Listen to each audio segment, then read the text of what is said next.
Coming up. This is happening now. We're doing a thing. We thought that's what they wanted, but they don't want that. How do you say that? And you're like that in real life. They wanted a Northern Irish man to talk about Val d'Isère. He's a beautiful baby. I think there's a thunderstorm approaching. So I've just got to be super conversational. Let me just pop my brain back in my head. Did they sew it back on? The guide audio that they sent was in French. I like splitting the difference. It was completely wrong, but I was entranced. So exciting. And now, enjoy the podcast. How do you say that? How do you say that? How do you say that? How do you say that? Hello, welcome to How Do You Say That, sponsored by BritishVoiceover.co.uk. Here's my co-host, Samantha Boffin. Hello. And here's my co-host, Mark Rise. Hello. Well, this is the performance podcast for voice actors where we talk to a different voice actor every week, play around with some scripts. And we discover there isn't just one way to read a script. There are lots and lots and lots and lots and lots of different ways. Yeah. So, Mark. Yes. True or false? Ooh. My degree was a geography degree. Oh,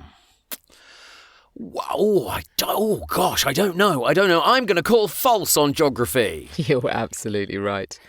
Why would I have done a geography degree in any way, shape or form? I don't know. I see you more performing arts and English literature and all of that. It's exactly what I was doing. Exactly what I was asking about doing, yes. Right, well, my true or false, before we get into the scripts, is I once got run over by a bike. He smashed straight into my leg at full speed and sent me flying. True. Absolutely true. Didn't break anything, thank God. That's but useful. It really hurt. Because they actually go quite fast. They do. Cyclists. Yeah, and they don't stop at traffic lights. But that's another whole podcast in itself. Indeed. Let's welcome our special guest for this week. It's voice actor Trev Fleming. Hello, Trev. Hello, you two. How the hell are you? We are absolutely fine. Wonderful. Sam, let's find out a little bit more about Trev for the people that don't know, shall we? Absolutely. So Trev is an experienced actor and voice actor who's been doing silly voices for over 15 years. Whether it's TV, stage, film, green screen, prosthetics, mocap or PCAP, Trev is your guy. He's a professional nerd and has voiced game trailers, indie games, it says that in the script, I've got to say it, and AAA titles as well as IVR, TV and radio commercials, audiobooks, audio drama, and he's been the voice of God in numerous stage productions. He's done it all. Welcome along, Trev. Yeah, I mean, you cover the gamut there. Have you got a fun fact for us? At one point in my life, I had all of my digits, but upon returning home from Japan after being a year away, I decided to cook dinner for my wife using my brand new chef's knife. And I, at this point in time, sliced the tippity tip of my finger off. This was the day of my wife's birthday, and it was 2 weeks into lockdown. So I had to go to hospital with the top of my finger sliced off in lockdown. Did they sew it back on? They did not. No, there wasn't enough of that. But what did happen is that my wife took said bit of finger and kept it in a sandwich bag in the freezer. I made her throw it out a couple of years ago. I was going to say, is it still there? No, it was still that's just weird. Well, with a warning that knives are sharp, for God's sake, let's have a look at the first script of our show and ask, how do you say that? How do you say that? Okay, so Mark, you've brought along the script this week. Tell us a bit about it. I have. Over the years, I've done a few how to do Photoshop courses by the guy that wrote the course, but he doesn't like his own voice, so he got me to voice it, but he's written it in first person like I'm him. It's very conversational. It's literally like you're talking to a friend. It's about as throwaway conversational and you're talking to your friend down the pub as it can get. Wow. Okay, so that is it, is it? It's just literally conversational? Absolutely. He writes it quite well. I think he writes quite well, but he writes it all in the first person as if he was going to read it out loud, but he got a voiceover artist to read it out loud instead. So I've just got to be super conversational? Super conversational. Super, like, you think you're being conversational even more than that. Even more than that? Yes. Does he say ASAP or ASAP? ASAP. All right, I'll give it a go then. Good luck. So, Bill Burr, one of the biggest comedians on the planet, has had a podcast for the last 10 years on YouTube, and this is his thumbnail. The same one each and every time. For me, as a big fan, I immediately recognise it when I see it mixed in with other videos on the recommended sidebar. Now, is this thumbnail good? No, it's actually modest at best. And it does show his face. You can clearly read the text, but that's about it. Still, this style works for him. He doesn't want to hire a person who handles his graphics. He just wants to put his content out there ASAP. Yeah, lovely. Lovely, lovely. A bit more laughy than I thought it would be, but it worked very, very nicely indeed. I think this second paragraph, you seem to warm up to it. And Yes. The second paragraph was definitely more conversational. The first one, I didn't believe I was your friend in Yeah. the first one. Do you know what I wished I'd done? I wish I'd done a little bit of pre-life. Bit of into it. pre-life. It screams for pre-life, doesn't it? Yeah. I wish I'd done And a to be little fair, bit of this that. is 2 paragraphs within a 6-hour course. Yeah. So it was a long form. I know you know that I don't do audiobooks, but I do long form stuff. But this was paying by the word. So yes, please. I wonder if that was easier to do along, well, because you get into it, don't you? You do. I would think. Yeah. But isn't it interesting when we try so hard to be conversational, and it's so on vogue at the moment. I mean, this is ahead of its time, because this is a couple of years old now.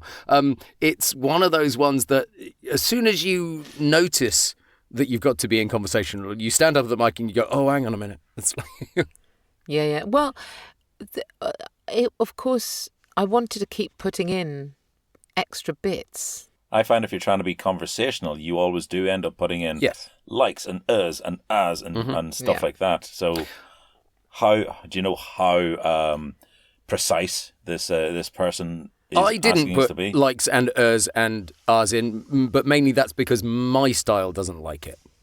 Okay. I think he would have been okay with that. Okay. Trev, what are you going to make of it, do you reckon?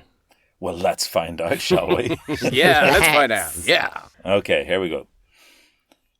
Bill Burr, one of the biggest comedians on the planet, has had a podcast for the last 10 years on YouTube. This is his thumbnail, the same one each and every time. Now, for me, as a big fan, I immediately recognise it when I see it mixed in with other voices on the recommended sidebar. Is this thumbnail good? No. It's actually modest at best. It does show his face, and you can clearly read the text, but that's about it. Still, this style works for him. He doesn't want to hire a person who handles his graphics. He just wants to put his content out there ASAP. Nice. Really nice. And you added a couple of words which absolutely fitted it quite. But also, what I loved about that was you emphasised certain words within the conversation that one would have.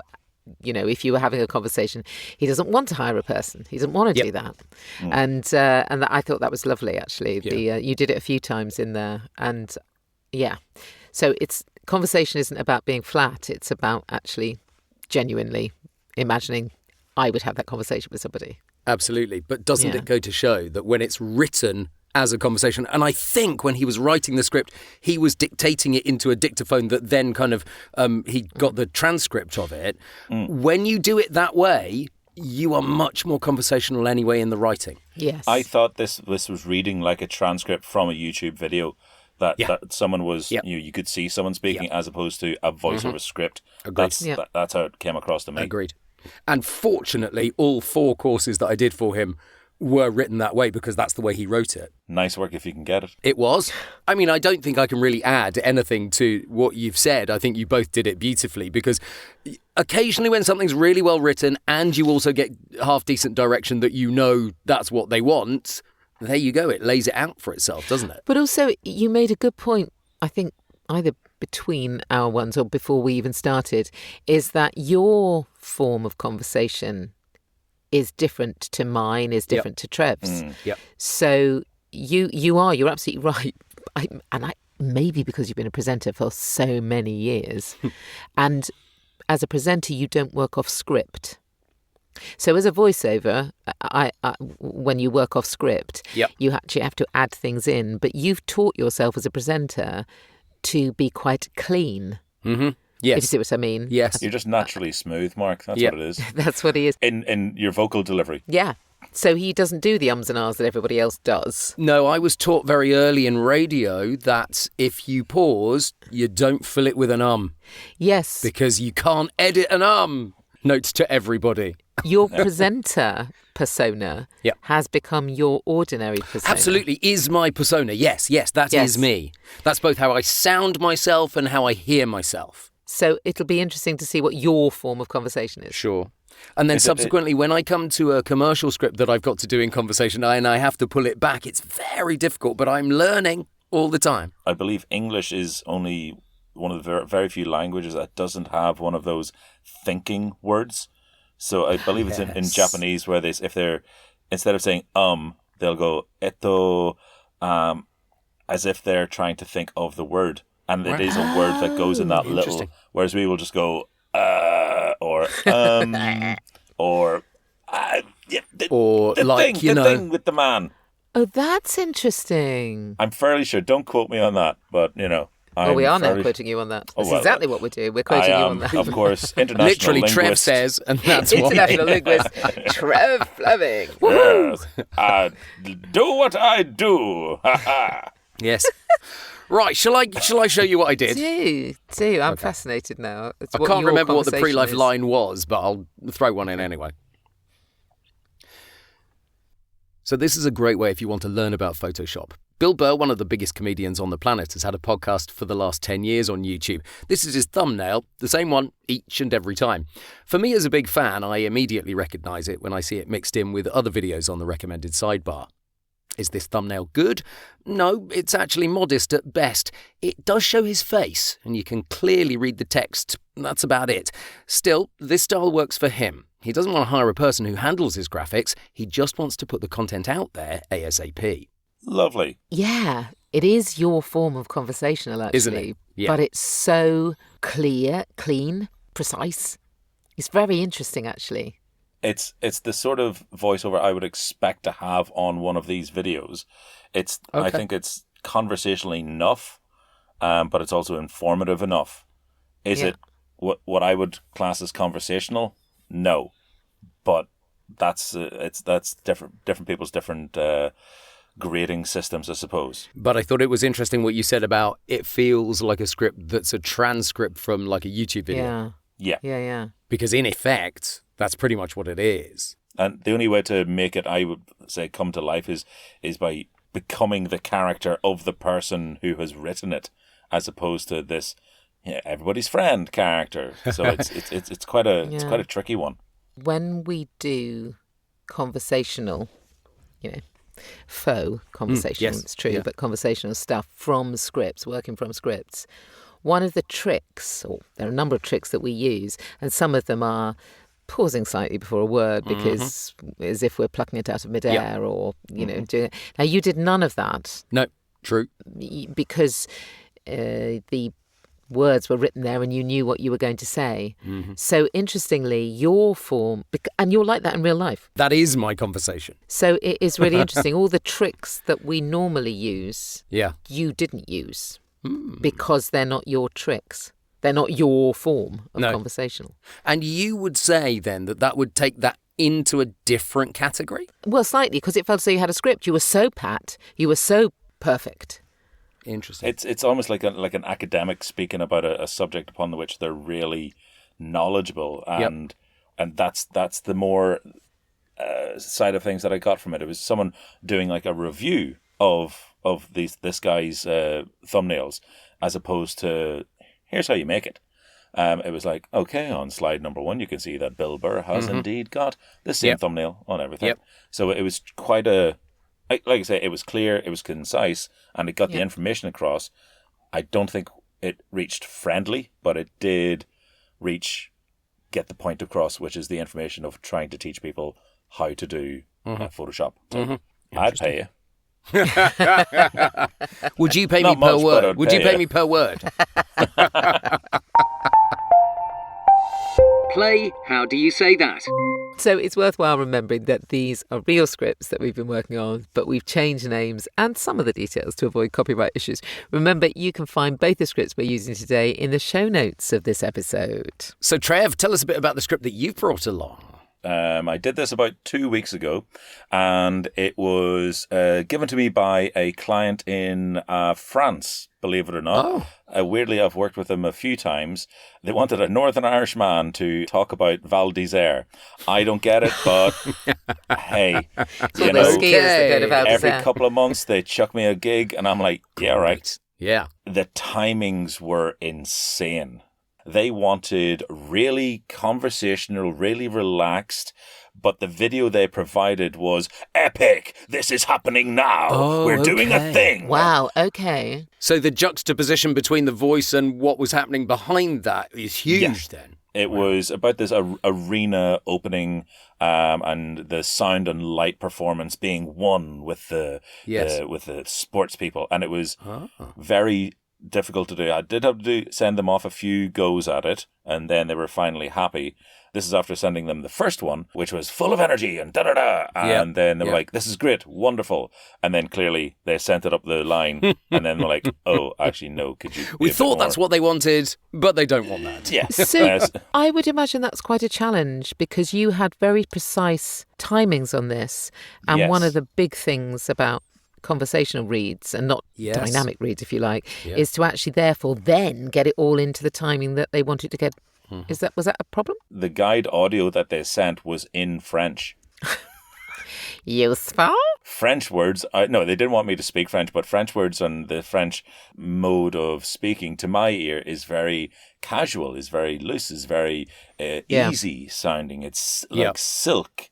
The English words were very consonant based, like precise, dynamic, adaptations. Yeah. Soundtrack. Yes. So it was quite the balancing act. But they were literally saying between this word and this word you have 18 seconds. Between this word and this word you have 14 seconds. Wow. So the read is energetically friendly. Oh, so that's what you ended up doing, energetically friendly. Yeah. So, Mark, your first one. I'm first off the rank for this one. Okay. Here. To meet these challenges, we designed precise, dynamic, evolving adaptations.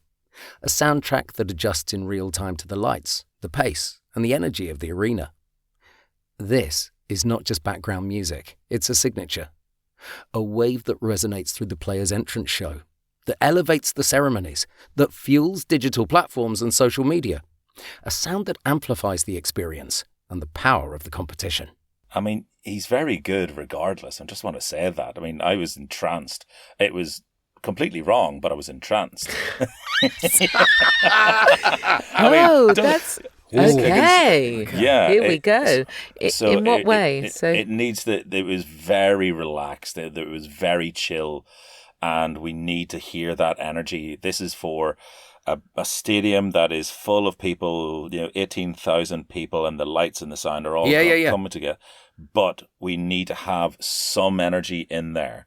We need to have some kind of drive. You see, I wonder if I'd done it as a big power read, and then you'd said split the difference between that and that, we would have got halfway there, maybe. Well, you see, that's the thing. That's why it was very difficult for me to get this one initially. And I still think they just paid me and sent me on my way. So here's the thing. If that from to meet these challenges down to the power of the competition, if I were to say that's 20 seconds, how would that change your read?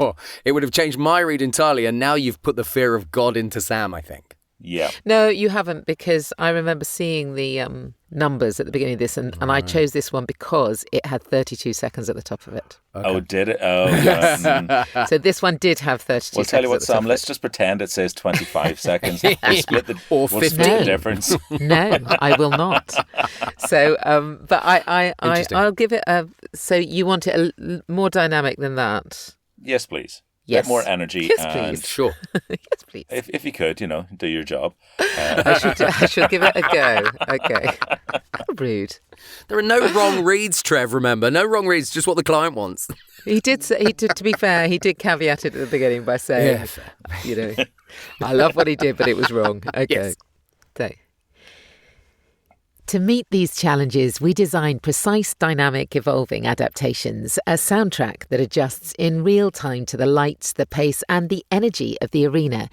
This is not just background music, it's a signature, a wave that resonates through the player's entrance show, that elevates the ceremonies, that fuels digital platforms and social media, a sound that amplifies the experience and the power of the competition. Again, a lovely read, but I. But wrong. But there's that but again.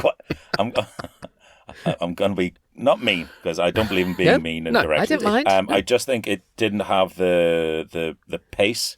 And I know it said you had 32 seconds, and I don't think we had enough of the drive, the energy, because so exciting.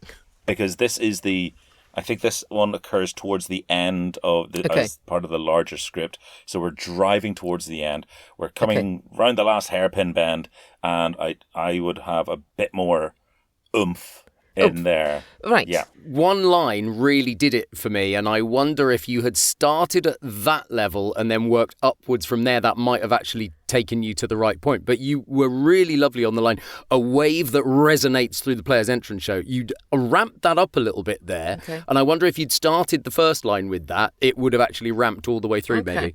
Yeah, What do you think? Yeah, that sounds good. I think the first two lines are quite sort of, this is a wonderful show. Yes. And then the rest of it is like, it's a script, if that makes sense. Yeah. You know? Yeah. Because this is not just background music. This is M&S background I music. know, well, that's exactly what's in my brain when I saw that. I know. And it's not, there's no way, because it's a French company, and I don't think they have that. But yeah. So A copywriter can never write, this is not just ever again. Exactly. Again. Okay. Oh, well, and now we want to hear how you did it, Trev. So come take on, it Trev. away. 32 seconds, you said. Okay. To meet these challenges, we designed precise, dynamic, evolving adaptations. A soundtrack that adjusts in real time to the lights, the pace, and the energy of the arena. This is not just background music. It's a signature. A wave that resonates through the player's entrance show, that elevates the ceremonies, that fuels digital platforms and social media. A sound that amplifies the experience and the power of the competition. That was so interesting. Yeah. So you managed to get that energy in there without being ludicrously Loud. OTT. Yeah, so exactly. That was very cool. Totally. Yeah. That's why they pay me the moderate bucks. I also loved that elevates, that fuels, because it really took it on two different levels. That's actually really worth remembering that so you can get compelling, and you can get compelling in there by leaning into those verbs and the adverbs and things. You can really get dynamism in there without going, oh yeah, all right, here we go. You know, you can kind of do that without being bombastic OTT and so on. Yes, without being, it's a signature. I think it's about showcasing the passion about the project, because that was definitely what came over when I was communicating with the clients, that they definitely had passion about this thing, and that they actually cared about people having that experience in the arena. And it was a tricky one to come in, because, you know, lots of times we have a certain muscle memory. It's like, it's 30 seconds, okay, cool, bam. Yeah. But then when it's like specific, we need this bit to be 14, this bit to be 18. Yeah. Like, well, it's really good that you mentioned muscle memory there, because that's exactly what the wildcard bit of the show is about, Trev. To approach the scripts in a different way, so that when you go back to do it sensibly again, you've changed your way of thinking about it. Yeah. Okay. Yeah. So, Trev, can you pick one of the scripts and give one of us a new thing to do with it? Yes. Could whoever wants to do it? You have to pick. You have to choose. All right. Sam. Yes. Okay, Sam, you're going to do the first one. Yes. And you are a lizard person from the center of the earth with a bee trapped in their pants. With bee in my pants. So not only a lizard person. You're focusing on that bit. It's a lizard person from the center of the earth. Think Silurians from Doctor Who. Yes. With a bee trapped in their pants. Okay. Oh. I'm a lizard person from the center of the earth. Oh, that bee. Okay. Bill Burr, one of the biggest comedians on the planet, has had a podcast for the last 10 years on YouTube. This is his thumbnail, the same one each and every time. For me, as a big fan, I immediately recognize it when I see it mixed in with other videos on the recommended sidebar. Is this thumbnail good? No, it's actually modest at best. It does show his face, and you can clearly read the text, but that's but it still, the style works for him, and he doesn't want to hire his graphics.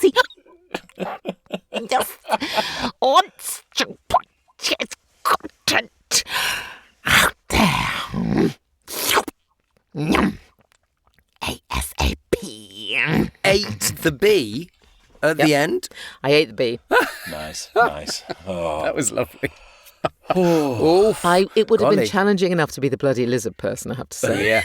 Yeah. And I don't think because of the intricacy of that, not sure I did either thing justice, to be I honest. don't know. I thought the lizard person was good. I liked the lizard person. Yeah. I liked it. Nah, that was a wonderful lizard person, and I could feel the bee up your knickers. I wish I'd done a little bit more, sort of...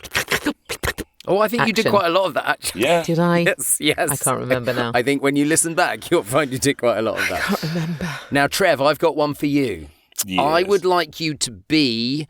I'm going to say we'll do script 2, but I would like you to be a football dad on the sidelines on a Saturday morning, and you're the football dad that is always irate at the ref because your kid can do no wrong, even though he probably is doing wrong. Okay. To meet these challenges, we design precise, dynamic, evolving adaptations. A soundtrack it adjusts in real time to the lights, the pace energy of the arena. Yeah? This is not just background music. It's a signature. It's a wave that resonates through the player's entrance show. Oh, that elevates the ceremonies. Oh, that fuels digital platforms and social media. A sound that amplifies the experience and the power of competition, you bellend.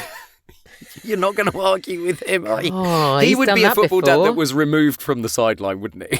He'd be taken away. I may have clipped somewhat on my... Maybe so, but I audio. think people will forgive you for it. I was going to say, the power was there, though. And the passion. The Yes. passion. Love Golly. it. Nice. All right, then. So I have one for you. Yes. I would like you to be... I think I would like you to take the second script. Okay. And I'd like you to be a pretty lazy dog Lazy. who suddenly gets excited when he hears the word walk. Oh. Yeah. Okay? The word walk isn't in this script. Do you want to pick a but word in you this? must Ah, imagine it's it. just- You must I imagine it happening. Okay. This is internal dog brain. Internal dog brain. Oh. Okay. To meet these challenges, we design precise, dynamic, evolving adaptations. A soundtrack that adjusts in real time to the lights, the pace, and the energy of the arena. This is not just background music, it's a signature. A wave that resonates through the player's entrance show, that elevates the ceremonies, that fuels the digital platforms and social media. A sound that amplifies the experience and the power of the competition. Wow, you just needed one walk and you were off. I think that's what goes on in my dog's head when she hears the word walk. Really? Which is why I have to say W-A-L-K around her, because she can't spell. There's definitely plenty of energy in there. There's definitely energy in there. For sure. Although, like a total idiot, when you were talking quietly at the start there, I leant towards my computer as if I'm not wearing earphones. Nice. Like I a love it. moron. I love it. I do that all the time. You kind of lean in, don't Get you to you? lean You in naturally to lean listen. in to hear. I love it. Yeah. Well, if you want to play along in the privacy of your own booth, we have put these scripts in the show notes so you can have a try yourself in whatever style you want. Now, Trev, Yes, as an actor and a voice actor, indeed. do you think actors get a better reaction from casting directors when they stop trying to appear impressive? I would say yes, because when you're trying to be impressive, you're not being your true self. You're stopping something from coming out because you're trying to fulfill someone else's expectations, and you're not allowing yourself the chance to perform, to be in the moment to the best of your ability. Yes, there is a time to show off, and there's a time to show people what you can do. But if you're going out there, and I suppose it's similar when you're trying to network, you don't go out trying to sell yourself. You go out there trying to, in the wankiest possible way of describing it, is to create a little bit of art. Now, if that art requires if that art requires you to, be a warrior from Valhalla or something like that, then you do that. If it requires you to be an insect, then you do that. Or if it requires you to be the most human you've ever been, then you do that. It's when people there's a there's a Star Wars quote that I absolutely love, and in these sort of moments it's when Obi-Wan Kenobi is teaching Luke how to fight with a lightsaber, and he pops the helmet on top of his head, and he's got the blast shield down, and Luke's like, with the blast shield down, how am I supposed to fight? He's from Queens, apparently. And then Obi-Wan Kenobi's like, let go of your conscious self and rely on instinct. And that's it. Just stop thinking. God, I thought he was in the room. I know, right? From beyond the grave. Wow. So what if, because this is always fascinates me, I often worry that somebody has cast me and then I'll do something in it, in the kind of in the record, that they suddenly think, what the fuck did we cast her for? Get this one. She can't even do XYZ. Well, the thing is, if whatever your audition is, that's your chance for you to put your take on it. Absolutely. And I assume we get hired because we're bringing something to the role. And then if in the actual record you do the same thing and they're disappointed, well, it's their own stupid fault for hiring you in the first place, frankly. Well, absolutely. But is there room in that moment to say, I don't actually know how to do this bit? Let's take the sort of video game oeuvre, because that's sort of what I'm currently working in. And any director worth their salt will create an environment where you can, where you're free to be vulnerable, where you're free to try things out. Sure. But at the same time, you got to get the job done because, the pay for the studio and all that sort of stuff. So it's your job, I think, as a performer to bring that vulnerability, and it's the director's job to allow that vulnerability to occur. And then between the pair of yous, hopefully, you'll have a good working relationship where you can say, listen, I'm just not there with this one. Can I have another take? Or, can I make an offer? Or something like that. Yeah. And hopefully the director will be like, yeah, sure, go for it. And if you have the wonderful chance to maybe even do rehearsals or a table read or something like that, then you can bring it up as well. But you wouldn't be in that scenario if you hadn't brought the vulnerability, and they wouldn't have picked you for what you did in the first place. So they're not going to hire you to do one job and then expect you to do a completely different thing. No, that's true. Trev, thank you so much for coming on the podcast. I hope you've enjoyed it.